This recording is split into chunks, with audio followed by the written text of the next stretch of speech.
June 16, 2019. To hold, to fold, or to unfold. Neil Worthington. Licensed Unity teacher and spiritual leader at Unity of Payson, Arizona. So in 1978, there was a popular song that's still popular today, or still sung today. Sung by Kenny Rogers, and we're going to hear it later, I understand. I love the synchronicity of this. Was called The Gambler. That was the title track on the record at that time. And you kind of remember how that refrain goes. You've got to know when to hold them, know when to fold them, know when to walk away, and know when to run.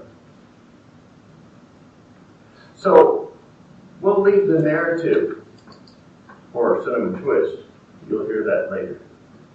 But we want to take those two thoughts and add another one: to hold, to fold, and to unfold. So let's start with to hold. What do you hold? That's the cards. That's the situations in life. That's everything that you're given that you just hold close to you. That's everything that you know is the absolute best for you, and you just hold that close to you. And what are the things that you hold? I listed three of them. The truth. Now, the truth is not a set of dogma or doctrine set in one place to be observed in a particular way by everyone at all times. It is, in fact, the truth of your being. And know it or not, the truth of your being comes through you, and you recognize that more from when it comes from within, than when you're looking at somebody else's statements about it. At Unity, we have a set of principles, but not a lot of doctrine or dogma. And those evoke the truth that is within us. They're not meant to be laid on top of us and followed faithfully in every detail. So it is the truth that we hold closely. That which we really recognize and resonate with. That's what we hold with us. The truth. Secondly, we talk a lot about good in Unity. It's the good that we hold to us. Often, sorry to say, I'm guilty. I can take the bad things that happen to me and have them occupy my mind and my life more than I do the good. But we're learning that we get to make choices. We get to make choices that come from that truth within us. I have a Qigong teacher that says it comes from the natural mind here within. Very, very similar to what we say in terms of living from the inside out in unity. So that truth, that good, all of that we see, maybe sometimes not with physical eyes, but with eyes of faith. That good we hold close to us. We're holding, if you will, a hand of cards that's going to be a winner. So we hold that good and that truth to us. And thirdly, we hold our desires. Did you know that if you have a desire that comes from within you, not just a fleeting want, but a desire that comes from within you, all of the resources to fulfill that desire are available to you. You are not limited. It's not something that you're tantalized with and you can't have. So we hold those desires close to us. In the book study that we're doing, we talked about how, as humans on this planet, we have somewhat of a negative bias. And we need to overcome that negative bias by a positive approach. So the positive thought that we have about our desires, holding that desires for longer than just a second, but holding that desire, holding that desire, holding that within that truth is what will change things for us. It's what will allow the drawing of that to us, allow the energy of that desire, whatever it may be, to be attracted to us. So we hold the truth. You're good. And your very deep desires. Hold those close to you.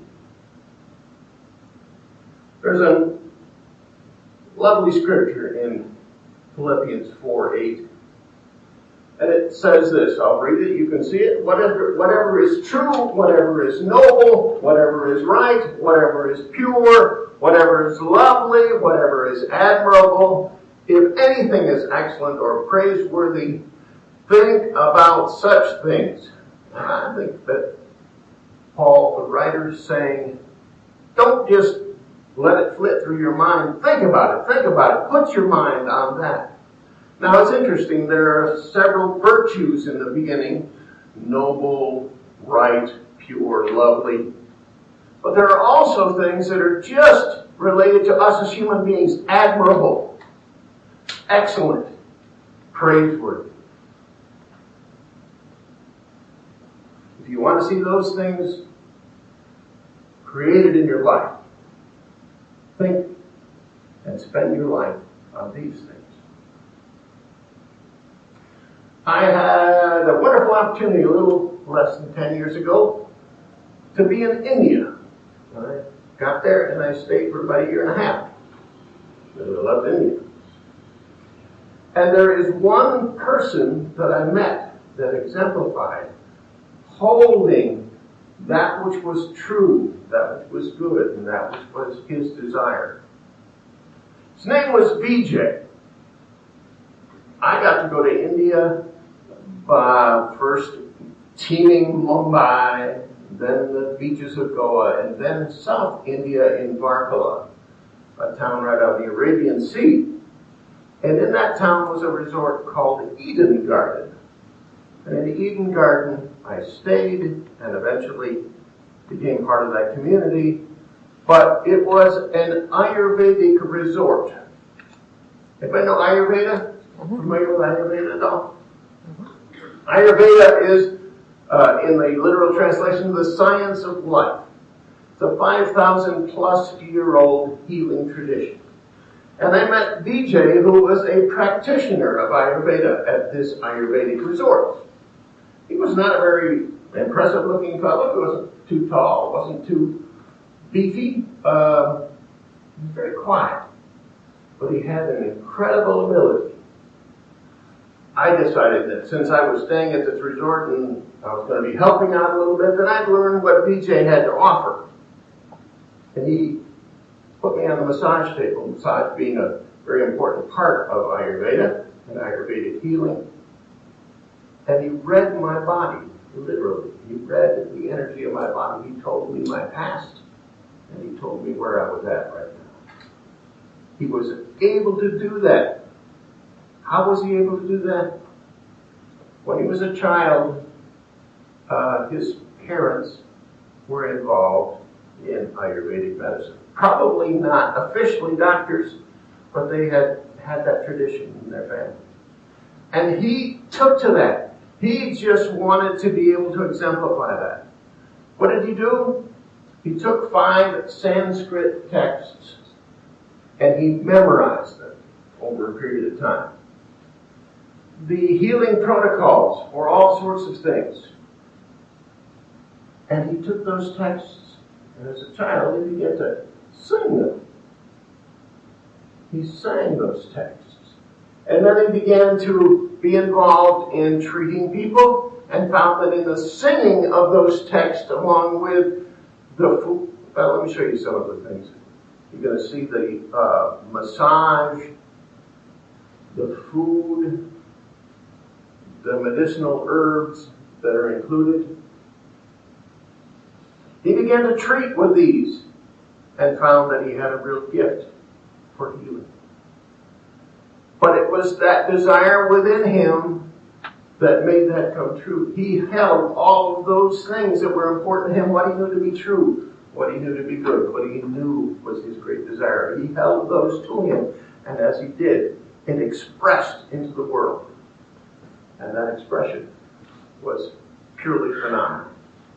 I was able to witness a group of 15 MS patients from Germany who came to the resort and stayed for 2 months. All of them came in wheelchairs, unable to walk. All but 2 of them walked out after 2 months of healing work. I don't think it was just exactly which herbs, and when BJ put together an oil to massage a particular person, he probably spent 2 or 3 days boiling it and cooking it from maybe some 50 different ingredients, all that he had learned from those Sanskrit texts. When he did that, somehow the desire to heal that was him came out. Not just the ingredients, not just the food, not just the massage, all of that together in one package. BJ went on to be able to exercise that and became a practitioner in Europe, quite well known.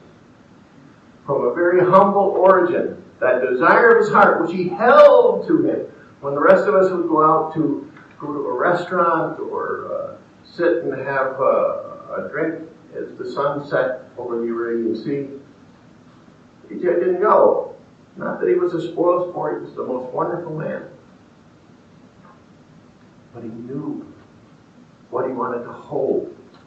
And in so doing, he created in the world exactly what he desired. Let's go on to fold. So that's when you take your hand and throw it in. You know it doesn't have any value for it. If you're a gambler at the table, you know it's not going to win you any money. You fold. I'm talking about folding that way. So when we fold, what is it that we discard? What is it that we throw away? It is, in fact, 3 things I've listed, and there could be a list of 10 or 12. Negativity. So some of the negativity that plagues me is a little bit of overthinking and saying, if this, if that, I start to make you worry about something. A great misuse of the imagination. But that turns to be a very negative thing. Or I can get stuck in a negative habit. I'm a reader. So sometimes I read some stuff that I like the reading, but you know what? It's a pretty negative kind of reading. It might be news that I just kind of get absorbed by. So that negativity fills my life. If I'm to fold, I need to discard some of those things. So if you really want that desire of your heart, it means that this which is negative may be left behind. We talk about error thoughts in unity. We don't talk much about sin. We talk about error thoughts because we believe we're created in goodness. And so what we do that may not serve us very well may be just an error. And it starts with error thoughts. So knowing the truth that comes from within, we can identify also those error thoughts. And those go on the discard pile. If we would, in fact, have what we desire. And finally, how about resentments? Maurice, you spoke about this and how you were able, probably after quite some time, to forgive. Those resentments, someone did something to me. I'll forgive, but I'm not going to forget. I'm sorry. That will not get you where you want to go. If, in fact, you would want to have that heart's desire, this is where you fold to. You fold your tent on that. Kind of hard to say, well, I just can't do it. Well, have you really put your mind and your heart to it? We talk about consciousness in unity. Consciousness, Christ consciousness on the one side, that positive stuff, and sense consciousness or race consciousness, not meaning races, but the whole human race. That race consciousness which can take us in that downward slide. So if, in fact, we want to have that heart's desire, this is what we need to let go. This is what we need to discard. So to fold, and you fill in the extra things that you know don't serve you and aren't useful. And to unfold. Now we get to the part to hold and to fold. They were yours to do. To unfold is not yours to do, but to allow. So unfolding is not your work. Yes, responding to that truth within, responding to the inspiration that comes up is important. But making it happen, that's not your work. Allowing it to happen is. One of the biggest questions and biggest challenges is weaning yourself off the idea of thinking, I know how this ought to happen. I want this and I know how I'm going to get it. But if you're going to follow Spirit, I suggest that the how is not a question for you, but for the divine. And it will unfold in mysterious, surprising, and wonderful ways when you allow. And it's not yours to schedule either. I want it now. Well, it doesn't always happen that way. So if you can realize that this is the work of the divine in greater expression than just yourself, well, you're divine as well, but divine in the greatest expression, bringing together all of the elements to give you what you desire, you'll know that it unfolds in the appropriate time. If you go into our rose garden over here, you're going to notice some of these budding roses. Now, if you go to that budding rose and say, now's the time, let me pull you apart. I want you to bloom right now. I want to be full bloom. Guess what? It's not going to happen. But if you allow, if you don't feel like you have to schedule it, you're going to get that bloom alongside of the bud that is yet to unfold. So, to hold, to fold, or to unfold. Let's go back to the gambler image.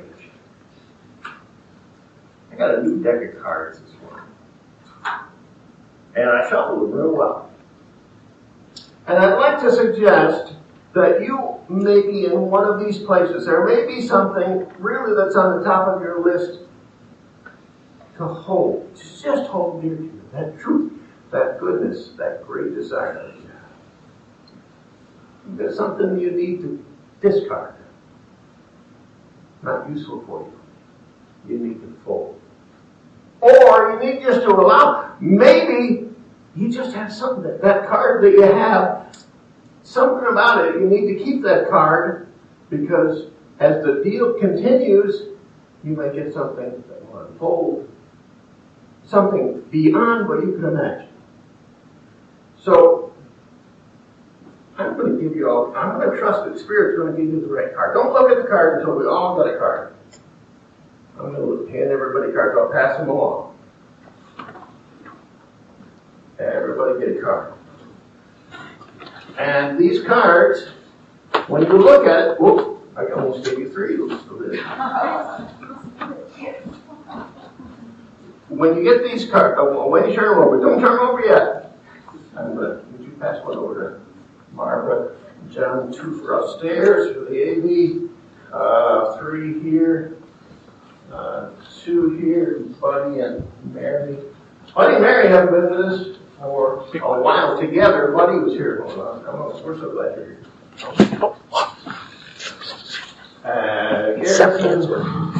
Garrison, Twist, and me.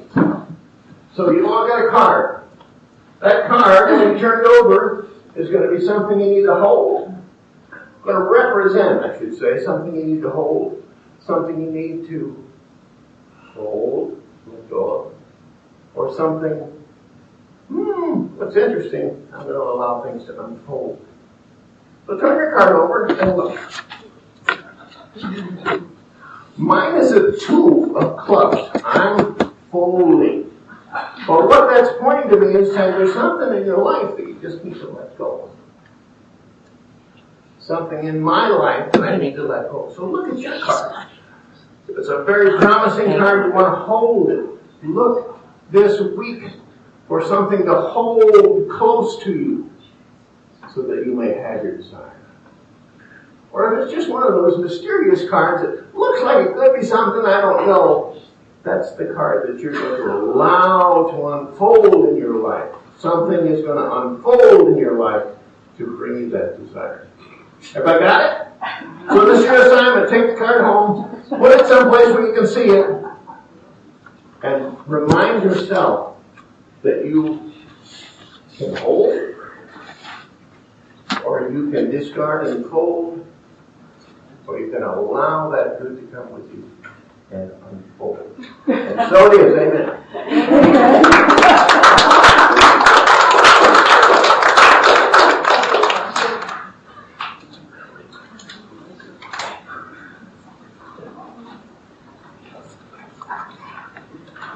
I'm hanging on to mine. I'm putting my hearts.